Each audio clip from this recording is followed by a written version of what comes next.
আপনারা দ্বিতীয় হিজরির যে বদরের যুদ্ধের কথা জানেন, বদরের প্রান্তরটা মদিনা থেকে প্রায় 130 কিলো দক্ষিণ পশ্চিমে। তো ওখানে গেলেন মদিনা থেকে তিনি। যাওয়ার পরে এক জায়গায় তিনি সেনা ক্যাম্প স্থাপন করলেন। স্থাপন করার পরে হাব্বাব ইবনুল মুনজির রাদিয়াল্লাহু তাআলা আনহু তিনি জিজ্ঞেস করলেন, ইয়া রাসূলুল্লাহ, এই যে আপনি এই জায়গায় বদরের প্রান্তরে সেনা শিবির স্থাপন করলেন, সেনা ক্যাম্প স্থাপন করলেন, এটা কি আল্লাহর দেখিয়ে দেয়া কোনো জায়গা নাকি আপনার ইচ্ছায়? তিনি বললেন, আমানজিলান আনসালাকাল্লাহু লাইসা লানা আন নাতাকদ্দামাহু ওয়ালা নাতাআখারা আনহু।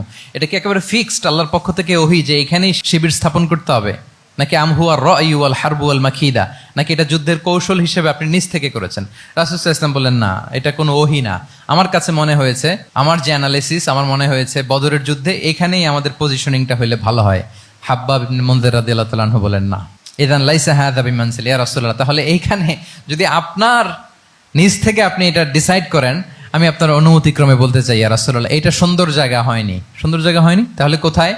হাব্বাব বললেন, ওইখানে, ওই যে বদরের একটা কুয়া আছে, এখানে পানির সোর্স আছে।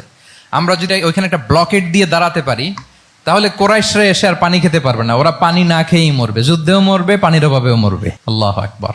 এক মুহূর্ত দেরি করলেন না রাসূল সাল্লাল্লাহু আলাইহি ওয়াসাল্লাম। এই অপিনিয়ন পাওয়ার সাথে সাথেই বললেন, এই সেনা ক্যাম্প এখান থেকে উঠে হাব্বাব যেখানে বলেছে ওইখানে যে সেনা শিবির স্থাপন করো। এক সেকেন্ডও দেরি করেন নাই। তাহলে কোনো ইগোইস্টিক ঝামেলা ছিল না, ভেরি অ্যাকোমোডেটিভ ছিলেন রাসূল সাল্লাল্লাহু আলাইহি ওয়াসাল্লাম।